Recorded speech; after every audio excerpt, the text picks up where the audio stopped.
Welcome back. In this section I'm going to show you how to do the small antler. So as you can see, this is the small antler mold, and this makes an adorable set of antlers. So obviously these would be suitable. You can see this is basically like a 4-inch 10 centimeter circle, so like on a cookie, so you're going to do like a 10 centimeter 4-inch cookie. You can also do these obviously on use these on other sort of different sort of pastries, like cupcake toppers and things like that. And the nice thing about this is, just like the big one, you can actually cut this down to make it smaller. So if you wanted the antlers to be this size, and I'm going to show you how to do that. Now, first of all, paste.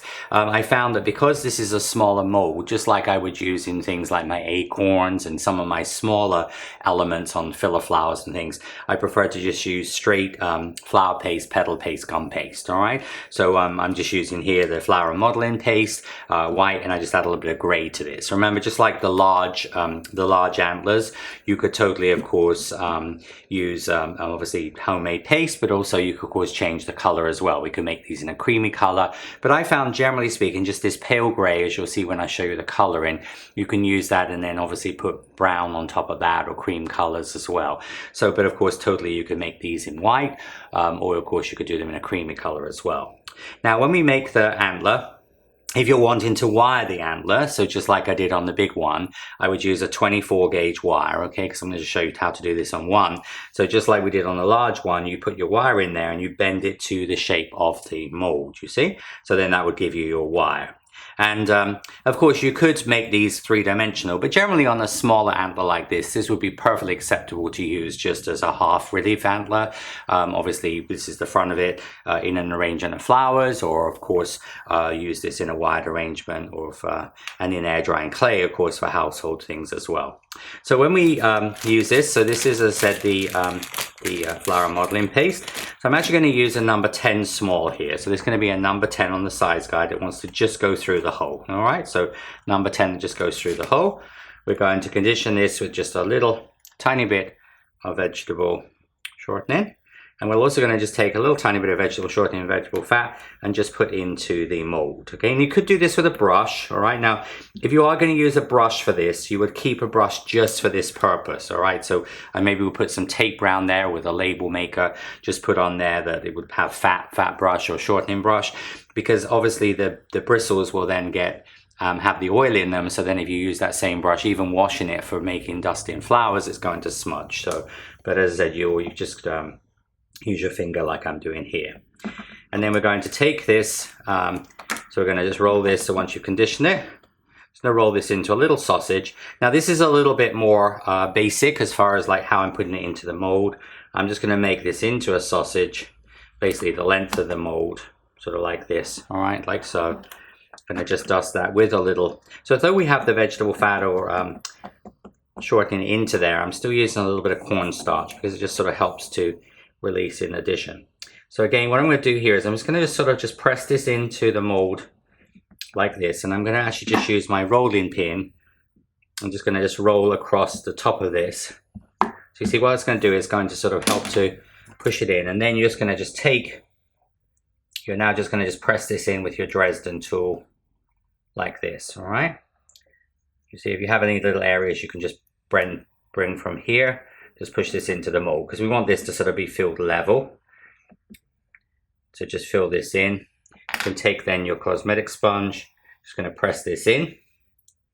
And again, using your little scraper, all right, or your, just with a little scraper here, or as I said, we can use also your little knife here as well. This also works well, just to trim off your, you see how you can just use that. And that just sort of trims off. So you just skim off the top of the mold with a little knife or a little scraper. Remember, don't use anything sharp like a kitchen knife because you can destroy the mold. Just going to press this down.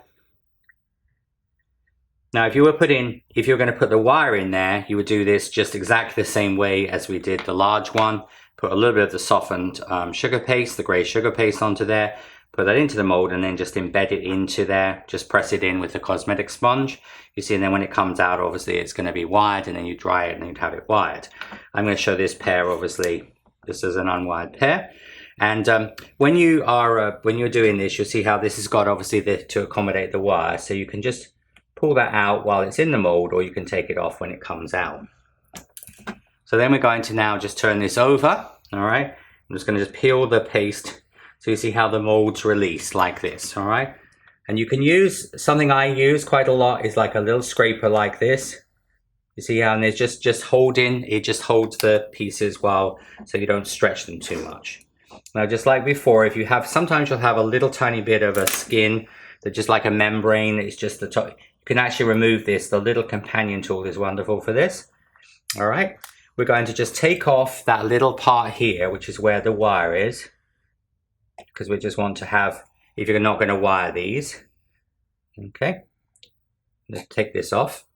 Of course, that will give you your antlers, and then you would generally put them, this is a little silicone mat, just put them on there. If you want to make a matching pair, just obviously match them up. You can also use like fun foam, craft foam, and just sort of dry them in pairs, all right? Now, if you wanted to make this smaller, so for example, like let's say you wanted to make a smaller antler here, just like I showed you on the large antler, you cut at an angle, okay? So what you do here is you cut it at an angle, like that. And then you see what you can actually do. This one has, rather than having a separate mold, it has the end piece on there. So what you can actually do there is just going to skim that off. And you're going to take just a little bit of your, I said, piping gel or glue or your softened paste. Just a little bit of that on there. And then you can just take that little piece there. And you can actually then realign that onto the end there like that. You see? So of course you could take these to whatever size you wanted to. And sort of delightful to use, as I said, for a smaller application, plus also on the side of a smaller cake as well, because like on a side of a small cake you could put these on the side, and again you could put a monogram, a letter in the middle of this. And of course, again, just like I showed on the full antlers, half antlers, you could dry these on a cake dummy. So if you are going to be doing these, or even on like the cake tin, but a dummy is easy because you can then stick the pins in there.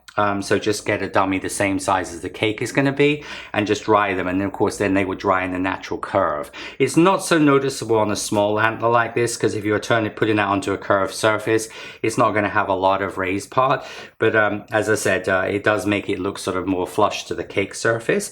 And then again, just use your pins there. So this is the small antler, and you can see the wired one here, so really cute.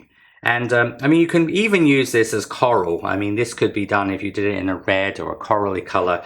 You could even use this sort of coral pieces. You could use it, as I said, for sort of fantasy style cakes as well. But as I said, here is the small antler. And when I come back, I'm going to show you how we color and finish these off. So now we're going to move on to the fun part, which is going to be the coloring. Now this is the three-dimensional antler, obviously, that I added the section at the bottom to.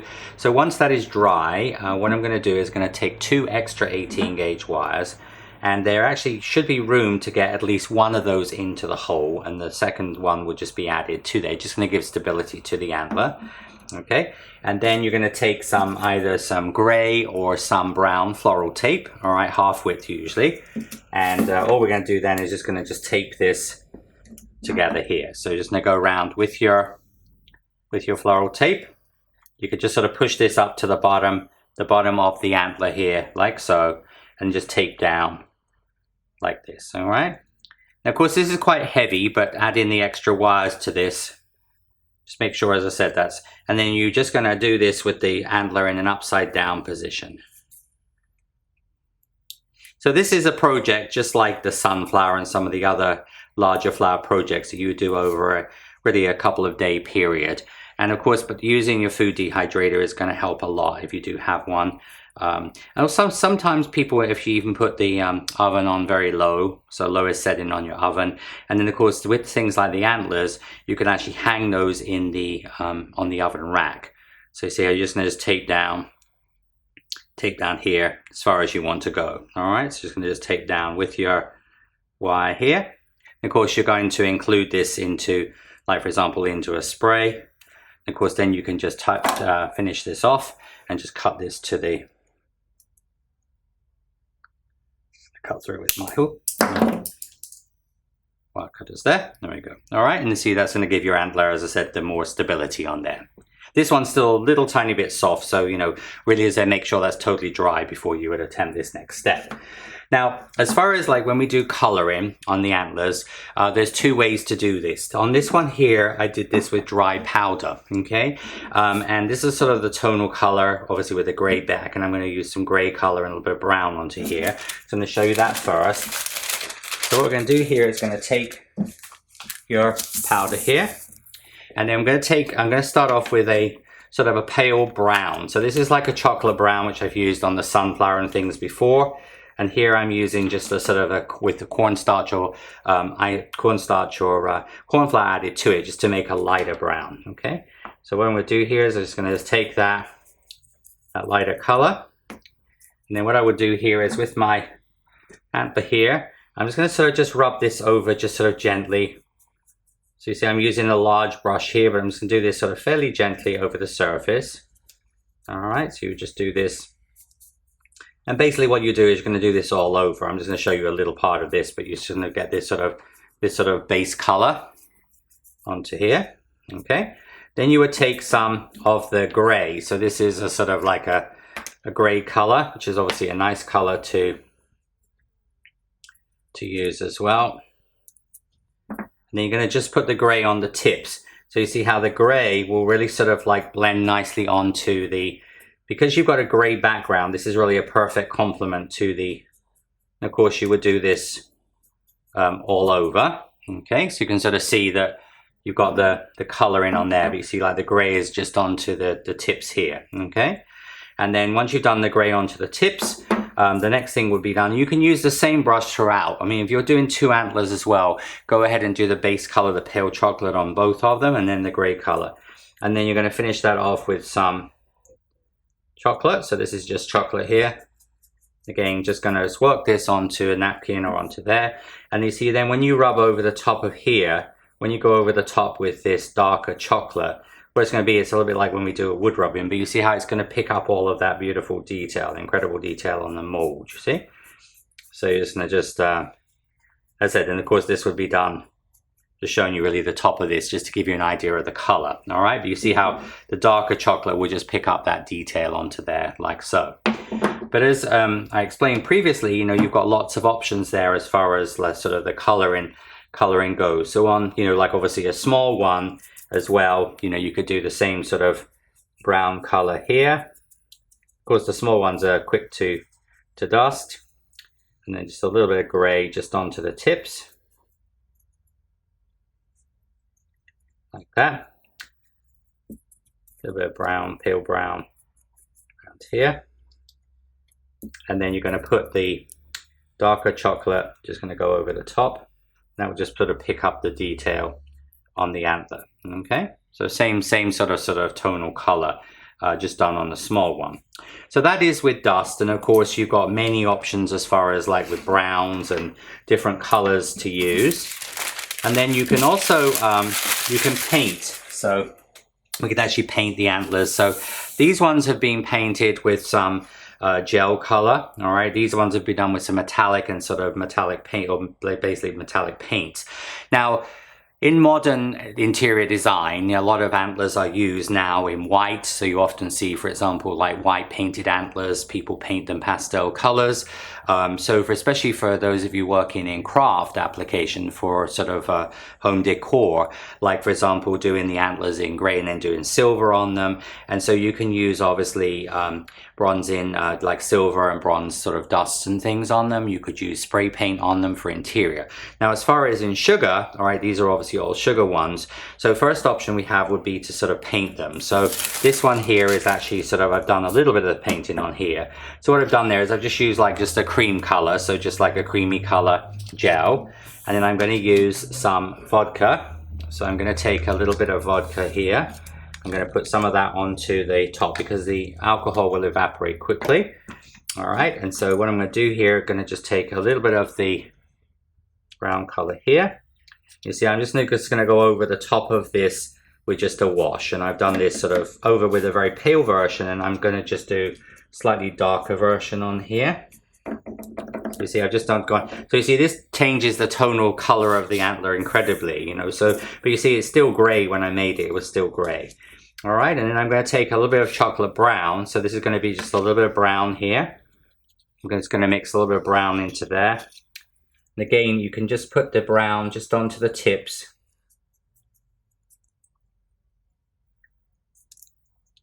So see, I can just go down with the brown on the tips here.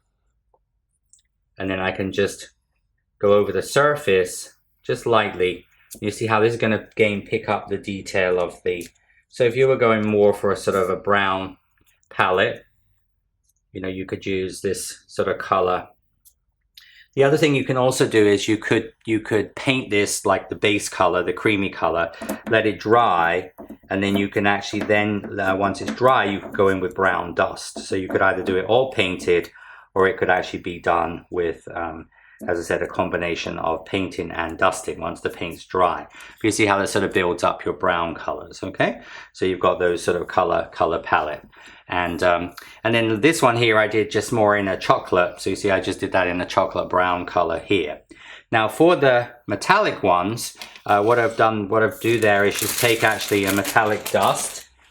So you're just going to take a piece of parchment paper or wax paper to work on. And I'm going to take and then what I actually did here is I used, so for example, like this one is like a rose gold. So that's of course a very popular trend color. So this is of course like a food dust, but you can of course those used in craft. You can use bronzing, like gilding waxes and things like that. But what I do is when I do this onto sugar, I actually just take a brush here and I'm going to take just a little bit of vegetable fat, vegetable shortening. I would just work a little bit of that and a little bit of the powder. So I'm actually just using like just a little bit of vegetable fat, a little tiny bit, and then the bronze or the gold or the silver. You see, then when you go over the top of that, what it actually does, it sort of builds up the highlights. So you're just going to just brush over the top. And then you leave this 2 or 3 hours and this will dry, all right? And as I said, you get this sort of beautiful bronzing on here. So, you know, especially like rose gold is a very hot trend color at the moment. So this, of course, would look stunning. You can also do your... like this one here I've done with the silver, and what I did there is I used it very lightly over the surface, so really most of the gray is still visible. The silver is just catching the highlights, all right? So if you were doing a more contemporary style wedding cake with maybe white and silver, you know, the antlers would be a very nice sort of natural element to add to that. And then of course you can also paint, like these are some like metallic paints. So you could paint, these come also in silver and gold as well. So you can paint those on. These are totally edible as well. So of course you have your craft application, which would be your gilding waxes and obviously metallic dust. And then of course for food, you need to make sure you're using an edible product, okay? But that gives you that. And you can see here the sort of the black one. So again, if you're going for like a black and white wedding cake, you could of course do like black antlers or black and white and red, which would look stunning. Now, when you have got if you're doing the antlers with dust, okay, so if you're going to actually do the antlers with dust, what I normally would then do is once they are dry, so once the antler is finished, all right, so obviously I'm going to finish this one off in a little while. Once you finished it, you're going to lightly steam it, and what that's going to do is that is going to set the color. All right, so we're going to set the color onto this, and this is a little clothes steamer that you see me use a lot in Flower Pro. When you're doing the painted ones, just let those dry. And usually you don't have to, of course, on the metallics, they're already shiny. But on the painted ones, naturally when you paint something, it's going to give you a little bit of a shine anyway. But if you do, once it's paint dried, if you want a little bit of a more high gloss on it, you can glaze it with a spray lacquer. But when you're doing these ones here, I'm just going to just lightly steam the small, I'm just going to show you the small one here. But this would be the same as I did when I did the big one. So I just put the large one through the steam, and then what I would do then is just going to give it its natural shine. You're going to just take and I'm just going to just lightly spray this with some spray lacquer, okay? And remember the spray lacquer, you're just going to this is a food grade lacquer, all right? So you're going to just spray this just lightly onto the antler, and what that's going to do is going to give you, see, this nice natural sort of shine on it, which really antlers have. If you don't have that, alternatively, you could actually take some vegetable shortening. You can put some vegetable shortening just on a brush and just rub it just a little tiny bit over the surface. That will also give you this shine. And of course, for craft application, you can use any of the different types of craft lacquers you have and glazes and spray lacquers you can buy. But as I said, for cake, you know, usually a spray lacquer, or you can also brush that on. And you see that what it will actually help by steaming it, you're going to obviously give you that more muted look. And then when you lacquer it, you're going to get this nice shine to the antler. So that's basically how we would color the antlers. And so obviously an incredible mold, which you can use in so many different ways. For rustic cakes, you can use it in more contemporary style cakes, doing them in black, in silver, in red, in all sorts of fun colors. And obviously you can also use this, as I said, for like a coral, like the small one could be used for like a coral type or in a fantasy cake or an under the sea cake. So I hope you will have a lot of fun using my new Flower Pro Antler and small antler mold. And I'll see you real soon. So this has been Nicholas Lodge. Sweet wishes until we see you again.